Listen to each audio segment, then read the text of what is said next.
Your bank account shows $0. Not low, not almost empty, zero. You refresh it, still zero. You refresh it again, like the number might change if you just look at it one more time. It doesn't. The rent is due in 6 days. Not next month, not next week, 6 days. You have 3 browser tabs open. One is a job application you started 2 weeks ago and haven't finished. One is a loan calculator you've been staring at for an hour, trying to make the numbers work. And one is a YouTube video about passive income that you've watched 4 times this week. You know every word. You haven't done a single thing it said. You are not lazy. Don't let anyone tell you that. You work harder than most people you know. But here is the thing nobody tells you when you're sitting in that room. Hard work without direction is just exhaustion with a story attached. You can work 18 hours a day and still end up exactly here, staring at zero, wondering what you're missing. You close the laptop. The screen goes dark. The room goes quiet. You lie on the bed. You stare at the ceiling. And in that silence, not the comfortable kind, the kind that presses on your chest, something shifts. Not motivation. Motivation comes and goes. Not inspiration. Inspiration is for people who have time. Just a quiet, cold, completely unglamorous decision. This ends now. Not tomorrow, not after one more video, not when the timing is right. Now.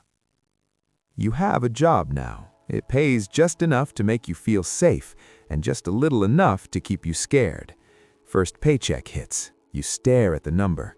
It looked bigger in the job listing. You pay rent. You pay the phone bill. You pay back the friend who covered you last month without making it weird. What's left fits in one hand. You eat the same 4 meals on rotation. You learn which grocery store closes late.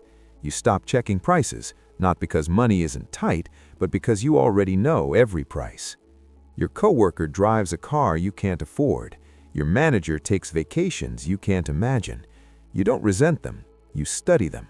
You smile. You nod. You learn. Because here is what nobody tells you about survival. It is not the bottom. It is the first test. The test isn't whether you can survive. The test is whether survival makes you comfortable. Most people stay here, not because they can't leave, because survival feels like safety, and safety feels like enough. The apartment is small, but it's yours. The job is boring, but it's stable. The paycheck is thin, but it comes every month.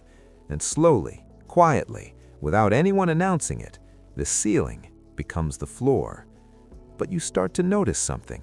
The people above you don't work harder than you. They're not smarter. They don't have more hours in the day. They just learned something you haven't yet. So you stay late, not to impress anyone, not for the overtime, to find out what that something is. For the first time in years, you sleep through the night. No 3 a.m. phone checks, no mental math at 2 a.m., no lying awake calculating whether the account will clear before the bill hits.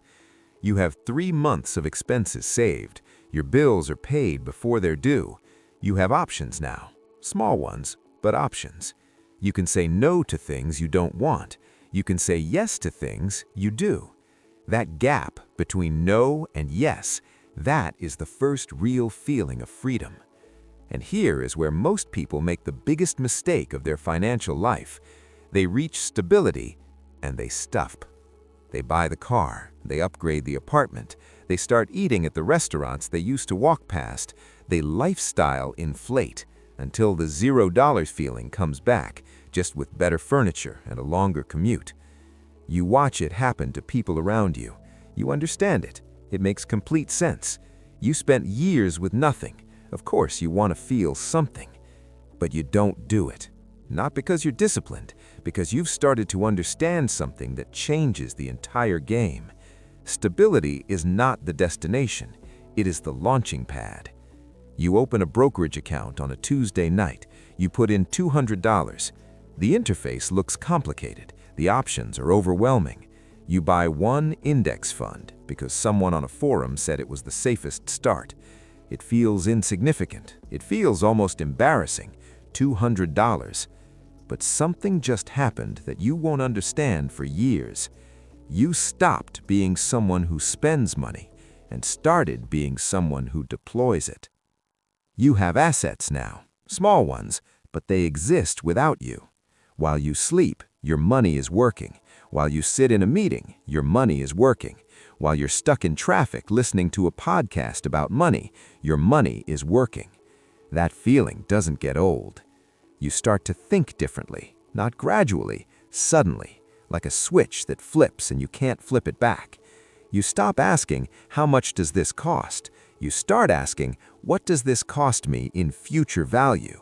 A $60 dinner isn't $60 anymore. It's $60 today, plus everything that $60 becomes if you don't spend it. That one question changes everything. You pass on the vacation, not because you can't afford it, because you can see exactly what that money becomes in 10 years if you leave it alone. Your friends don't understand. They think you're cheap. They invite you to things and you say no, and they stop inviting you. Some friendships quietly end, not in arguments, just in distance. You let them go, not because money is more important than people, because you've realized that the version of you they liked was the version that stayed broke with them. Your portfolio hits $10,000, then $25,000, then $50,000. Each milestone feels unreal, like a number that belongs to someone else's life. Then $100,000, and something shifts again. The number stops feeling like luck.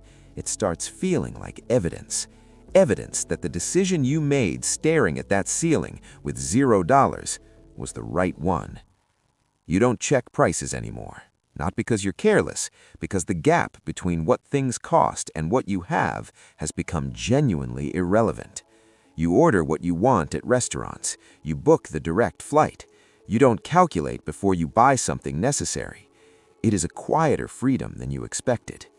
People start asking you for advice. Not your boss, not your manager. People who were ahead of you 5 years ago. You answer carefully because you remember what it felt like to get advice from someone who forgot what zero felt like. But here is what they never show you in the movies, what they don't put in the montages, what nobody talks about at the dinner parties you now get invited to. Wealth is quiet, deeply, uncomfortably quiet. No one throws you a party. No one hands you a certificate. The world doesn't pause to acknowledge what you built. One Tuesday morning, always a Tuesday, never a Friday, you look at your account, and the number is big enough that you could stop. You could quit the job. You could close the laptop. You could sleep until noon every day for the rest of your life, and the money would still be there. You sit with that for a moment, and then you realize something that changes you permanently. You don't want to stop. Not because you need more, not because you're greedy, not because the number isn't enough, because somewhere along the way, building became who you are. The goal was never the number. The goal was becoming the person who could reach it. And now that you are that person, you can't go back. You walk into rooms differently now, not because you practiced, not because you changed anything about yourself, because the room changes when you enter. Conversations shift, chairs turn. People who used to talk over you now wait for you to finish. You have capital now, real capital, the kind that doesn't just grow, the kind that moves things. When you invest in a company, other investors notice. When you pull back from a sector, analysts write about it for weeks. You are no longer reacting to the market. The market is beginning to react to you. And here is what power actually feels like from the inside, because nobody ever tells you this. It feels weight. Not the good kind, not the triumphant kind. Weight. Every decision you make ripples into lives you will never see. The factory in Ohio that gets funded because your check cleared. The startup in Austin that doesn't because you passed on the term sheet. The pension fund restructured to hit a return number that makes your deal work. You know what it means for the retirees. You don't say it. Nobody says it in the room. The deal closes. The numbers are clean. You wire your portion. You tell yourself the pension situation was already troubled. You might even be right, but late at night, in the quiet that used to feel like freedom, you ask yourself a question you never had to ask before. Is this still about the money? You don't answer it. You close the laptop. You take the call. The machine keeps moving. There is no title on your door, just your name. You are 71 years old, 47 years inside this machine. It has been here longer than you. It will be here after you. 3 central bank governors know you by your first name, not because you influence monetary policy, because information flows in both directions, and you have learned to listen more than you speak. Your fund manages above $90 billion. The exact number is known to 4 people. You are one of them. You don't trade your position. Trading responds to the market. You preceded. 2 years before anyone else, you see a pattern, a currency block facing quiet liquidity stress. Not announced, not reported, just visible to someone who has spent 47 years learning to read what isn't said. You structure accordingly, not to trigger the event, to be positioned correctly when it arrives. When it does, your funds gain. The press calls it prescient risk management. You don't correct them. You sit in a boardroom in Geneva. 4 people. No agenda on the table, no presentation on the screen, no phones.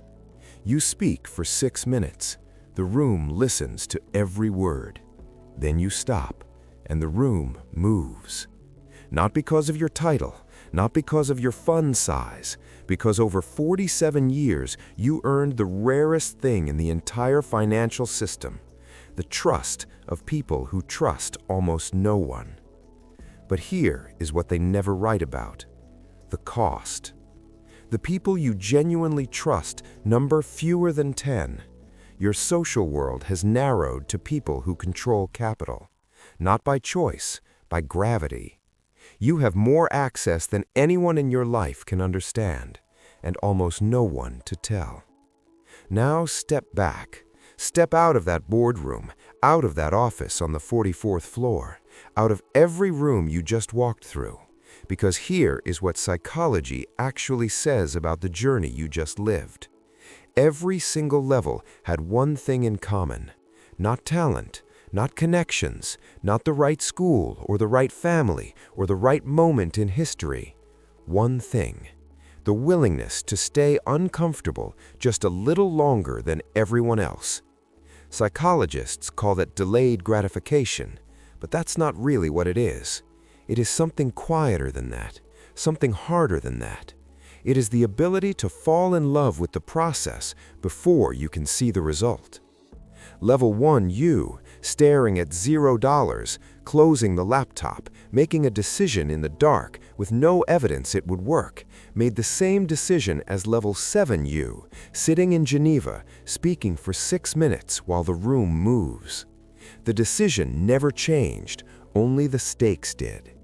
And here is the part nobody puts in the highlight reel. Every person at every level was scared. The Level 1 you was scared of 0. The Level 4 you was scared of losing what you built. The Level 6 you was scared of the weight of decisions you couldn't take back. The Level 7 you was scared of becoming so embedded in the machine that you forgot why you started. Fear never leaves, it just changes shape. The question was never whether you were afraid.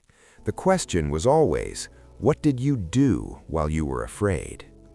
Every week on Wealthology, we put you inside the story, not watching from the outside, living it from the inside.